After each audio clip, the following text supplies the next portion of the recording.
میں مناظرہ نہیں کروں گا.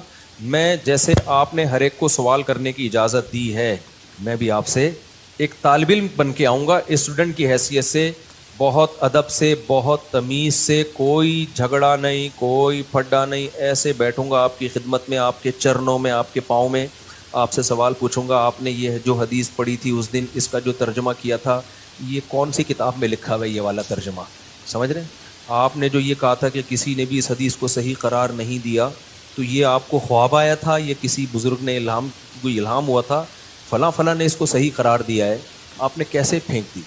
آپ نے جو اس دن یہ کلپ میں فرمایا تھا کہ یہ علماء دیوبند کا گڑھا ہوا عقیدہ ہے, تو یہ تو ہزاروں سال سے یہ عقیدہ چلا آ رہا ہے, تو گڑھا ہوا تو وہ چیز ہوتی ہے جو ایجاد کی ہو, تو یہ آپ نے کیسے بہت لمبی, یعنی بہت تمیز سے نا, پھینکنے کا لفظ استعمال کروں گا کہ اتنے سوالات ہیں نا, بے ہوش نہ ہو جائے نا, میرا نام بدل دینا, بھاگ جائے گا. وہ پتہ ہے کیا کہتا ہے؟ کلپ بازی کرو.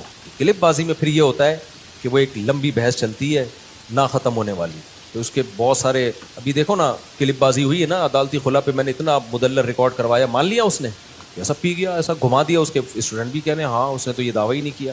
اس میں خیانت آسان ہوتی ہے, جب فیس ٹو فیس بیٹھ کے بات ہوتی ہے نا تو پھر بھاگنا بہت مشکل ہوتا ہے. اب یہ عبداللہ بن عباس والی حدیث جو ہے, جابر بن زید کہتے ہیں کہ عبداللہ بن عباس وہ کہتے ہیں میرا خیال یہی ہے کہ ظہر کو مقدم کیا تھا, ظہر کو مؤخر کیا تھا, عصر کو مقدم. فوراً انجینئر نے کیا کہہ دیا, کوئی حنفی نے یہ بول دیا ہے. تو میں جب سامنے بیٹھا ہوتا میں کہتا ہے kindly excuse me sir please. ہم اسکول میں تھے نا, ایکسکیوز می ایسے اپنی مس کو جب ہم نے کو پوچھنا ہوتا تھا نا, میس ایسے ہم وہ دیکھا 50-50 میس, تو کہتا سر پلیز. پھر میں کہتا سر یہ حنفی کا الزام غلط ہے اس کے اوپر, یہ عبداللہ بن عباس کا شاگرد ہے یہ, اور نسائی میں تو خود عبداللہ بن عباس سے منقول ہے یہ, لیکن چلو اس میں اضطراب ہے, اس میں بعض لوگ کہتے ہیں عبداللہ بن عباس کی طرف اس قول کی نسبت درست نہیں ہے. تو ایسے ایسے بلنڈر ہیں, لیکن اپنے یعنی بالنگ بھی خود ہی, بیٹنگ بھی خود ہی, اور امپائر بھی خود ہی.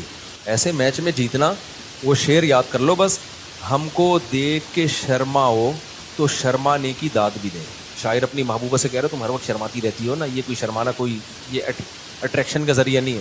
ہم کو دیکھ کے شرماؤ تو شرمانے کی داد بھی دیں, آئینے میں دیکھ کے خود کو شرمانے سے کیا ہوگا. یعنی تم آئینے میں کھڑے ہو کر اپنے آپ کو دیکھ کے ہی شرماتی رہتی ہو, وہاں تعریف کرنے والا کوئی بھی نہیں ہے. تو اپنے ہی منہ میاں مٹھو بننا بہت آسان ہوتا ہے. کبھی خوشبو لگا کے آپ انڈا موڑ آؤ, ہمارے سامنے بیٹھ جاؤ یا ہمیں اپنے سامنے بیٹھنے دو, پھر ہم دیکھیں گے ان تلوں میں تیل کتنا ہے, کتنا علمی کتابی ہے. دیکھیں اسلام میں 5 نمازوں کا مطلب ہی 5 وقتوں پر ہے. ایک وقت میں 2 نمازیں ایک ہی کہلاتی ہیں وہ, کیونکہ کوئی ٹینشن تو ہوئی نہیں نا پھر اس میں. تو 5 نمازوں کا مطلب 5, اور حدیث جبرائیل میں بھی ہے کہ نمازوں کے اوقات نبی صلی اللہ علیہ وسلم نے بتائے ہیں, ایک نماز دوسری نماز کے وقت میں داخل نہیں ہو سکتی. حج جو ہے وہ خلاف قیاس ہے, حج کے بہت سارے کام عقل سے اور عام روٹین سے ہٹ کے کرائے جاتے ہیں. ہمیں سلا ہوا کپڑا پہننے کی اجازت نہیں ہے, ہمیں خوشبو لگانے کی اجازت نہیں ہے, اور بھی بہت سارے کام ایسے ہیں. بال کاٹنے کی اجازت نہیں ہے, حالانکہ ناخن کاٹنے کی اجازت نہیں ہے, حالانکہ عام حالات میں تو ناخن کاٹنے کا حکم ہے. تو حج میں کچھ روٹین سے ہٹ کے کام کرائے جاتے ہیں. عبداللہ بن مسعود رضی اللہ تعالیٰ عنہ کی بخاری مسلم کی صحیح حدیث ہے. عبداللہ بن مسعود جو نبی کے سفر حضر کے ساتھی ہیں, فرماتے ہیں اللہ کے نبی نے کبھی بھی 2 نمازیں اکٹھی نہیں پڑھی ہیں سوائے حج کے موقع کے. کبھی بھی 2 نمازیں اکٹھی نہیں پڑھی ہیں آپ نے.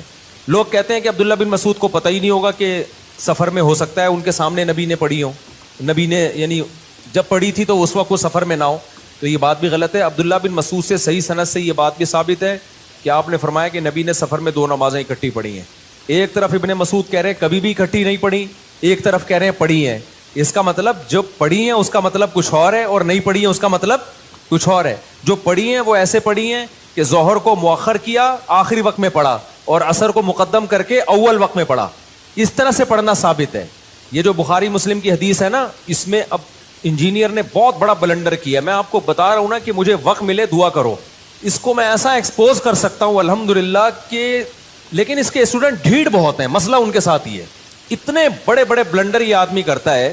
اس نے پتہ ہے کیا کیا ہے؟ دیکھو عبداللہ بن عباس کی حدیث ہے جس میں آتا ہے کہ عبداللہ بن عباس رضی اللہ تعالیٰ عنہ درس دے رہے تھے, نماز کا ٹائم جا رہا تھا, تو کسی نے کہا کہ آپ نماز پڑھائیں. تو عبداللہ بن مسعود نے اس کو ڈانٹا, عبداللہ بن عباس نے, اور عبداللہ بن عباس نے ظہر کو مؤخر کیا اور ظہر اور عصر ملا کے پڑھی ہیں انہوں نے. سمجھ رہے ہیں؟ اب عبداللہ بن عباس کے شاگرد ہیں جابر ابن زید. اچھا احناف بھی اس کے قائل ہیں. عبداللہ بن عباس سے پوچھا گیا تو انہوں نے فرمایا نبی نے اسی طرح 2 نمازیں اکٹھی پڑھی ہیں بغیر خوف کے, بغیر بارش کے, بغیر سفر کے, کوئی بھی عذر نہیں تھا, لیکن نبی نے 2 نمازیں اس طرح سے اکٹھی پڑھی ہیں, تو میں نے بھی اس طرح پڑھی ہیں. اب عبداللہ بن عباس کے شاگرد ہیں جابر ابن زید, ان سے کسی نے پوچھا کہ شاید اس طرح سے پڑھی ہوں کہ ظہر کو مؤخر کیا ہو اور عصر کو مقدم, یعنی دونوں نمازیں پڑھی اپنے ٹائم پر ہیں, لیکن چونکہ درس چل رہا تھا, ضرورت تھی, کبھی کبھار ایسا بھی کرنے میں کوئی حرج نہیں ہے, تو اس لیے عبداللہ بن عباس نے ظہر کو آخری وقت میں اور عصر کو اول وقت میں. تو جابر ابن زید کہتے ہیں کہ میرا بھی یہی خیال ہے. اب اس سے احناف کے موقف کی تائید ہو رہی ہے کہ کبھی اگر کوئی عذر ہو تو اول وقت میں پڑھنے کے بجائے آپ ظہر کو آخر وقت میں لے جاؤ اور عصر کو اول وقت میں لے جاؤ. تو یہ احناف کا بھی یہی موقف ہے, اس طرح سے آپ جمع کر سکتے ہیں.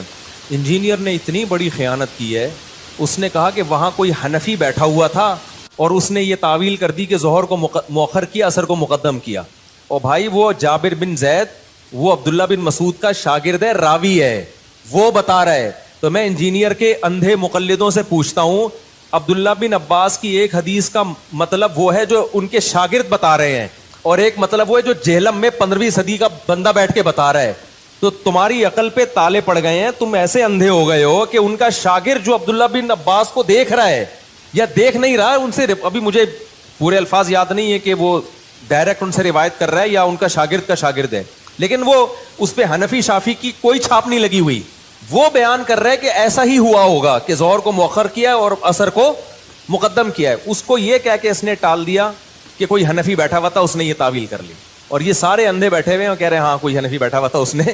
عبداللہ بن عباس کا شاگرد جو مطلب بتا رہا ہے وہ مطلب اندھی تقلید ہے, اور انجینئر جو مطلب اپنی طرف سے تھوپ رہا ہے کہ ظہر کو قضا کر کے انہوں نے عصر میں پڑھی ہے.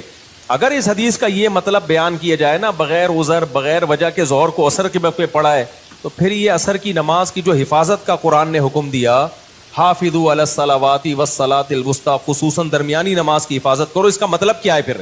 اور وہ جو حدیث جبریل میں آتا ہے ظہر کا وقت یہاں سے یہاں تک, عصر کا وقت یہاں, یہ اس کا مطلب کیا ہے؟ جب بغیر کسی وجہ کے بھی یہ جائز ہے, تو نمازوں کی حفاظت کے بارے میں جو قرآن کی اتنی آیتیں ہیں کہ والذین هم علی صلواتہم یحافظون, ایمان والے اپنی نمازوں کی حفاظت کرتے ہیں. عبداللہ بن مسعود کہتے ہیں اس کا مطلب ہے ہر نماز اپنے ٹائم پہ پڑھتے ہیں. تو عبداللہ بن عباس اتنی بڑی غلطی کریں گے؟ اور یہی تعویل بڑے بڑے علماء نے کی ہے.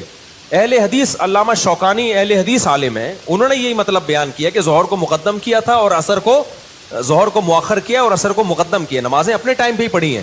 لیکن اس کو احناف سے, علماء دیوبند سے, بر صغیر کے مولویوں سے اتنی چڑ ہے, بس کچھ بھی اٹھا کے انڈ سنڈ مارتا رہے گا. حدیث کے راوی بیان کر رہے ہیں کہ بھائی وہ اس طرح کیا ہوگا, تو وہ پی گیا, جابر بن زید کو پی گیا اور بولا کہ کسی حنفی نے یہ تعویل کی ہے. بھائی یعنی حنفی بھی نہیں, اب کہنا تو اس کو یہ دل چاہ رہا تھا کہ انڈا موڑ کے کسی مولوی نے یہ تعویل کی ہے. تو لیکن سامنے بیٹھے ہوئے کہہ رہے یار بات جب بھی کرتا ہے ریفرنس سے کرتا ہے, بات جب بھی کرتا ہے, ابے ریفرنس اتنا بڑے دھاندلیاں ترجمے میں مار رہا ہے, تو بتاتا کیوں نہیں ہے کہ جابر بن زید یہ بتا رہے ہیں کہ ظہر کو مؤخر کیا اور عصر کو مقدم کیا. عبداللہ بن عباس کے شاگرد یہ بتا رہے ہیں کہ قضا نہیں کی ہے انہوں نے نماز.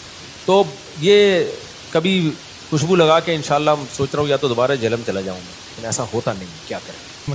وعلیکم صاحب, 2 سوال ہے. ایک تو یہ کہ صف میں نماز پڑھ اس طرح اگر آگے والی صف نہیں بھری ہوئی ہو, دائیں یا بائیں جگہ رہ گئی ہو, 1 یا 2 بندوں کی صحیح, خاص طور پہ ان مساجد میں جہاں پہ صفیں بہت لمبی ہوتی ہیں جی, اور اس میں نئی صف میں کھڑے ہو جانے سے کیا نماز بالکل نہیں ہوتی ہے, یا یہ کہ نماز ہو جاتی ہے؟ مسجد میں جہاں بھی کھڑے ہو کر اقتدا کرو گے نماز ہو جائے گی, لیکن صف میں خلا کا گناہ ملے گا. امام یہاں کھڑا ہوا ہے, آپ ادھر کونے میں بھی اقتدا کر لو گے نا, نماز ہو جائے گی, لیکن گناہ ہوگا آپ کو. السلام علیکم. وعلیکم السلام. جی صاحب, میرا سوال یہ تھا کہ اپنی زندگی میں جو نماز قضا کی ہے جی, اس بارے میں کیا وعید ہے, اور آئندہ جو ان نمازوں کو کس طرح ادا کرے؟ دیکھو زندگی میں ہی نمازیں قضا ہوتی ہیں, موت کے بعد تھوڑی قضا ہوتی ہیں.